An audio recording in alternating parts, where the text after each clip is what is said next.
তীব্র শীতে জবুথবু সারা দেশ।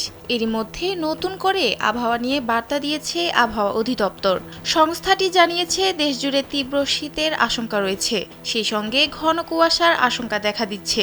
বুধবার সারা দেশে দিনের তাপমাত্রা 1 থেকে 2 ডিগ্রি সেলসিয়াস কমতে পারে।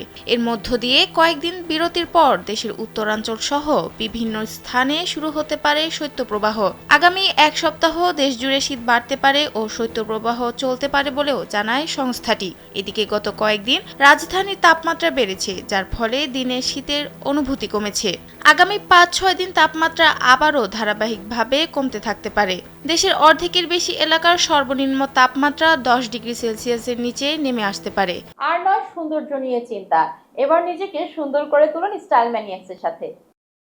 কুয়াশা বেশি থাকার ফলে দিনের বেলায় সূর্যের আগমন নাও হতে পারে, ফলে শীতের অনুভূতি বাড়ার সম্ভাবনা রয়েছে। তারা আরও জানায়, আসন্ন শৈত্যপ্রবাহটি হতে পারে চলতি মৌসুমের দীর্ঘস্থায়ী শৈত্যপ্রবাহ। এ নিয়ে আবহাওয়া অধিদপ্তরের আবহাওয়াবিদ ওমর ফারুক জানান, শীতের হিমেল বাতাসের প্রবাহটি শক্তিশালী হয়ে উঠেছে, সেই সঙ্গে কুয়াশার পরিমাণও ক্রমাগত বাড়ছে।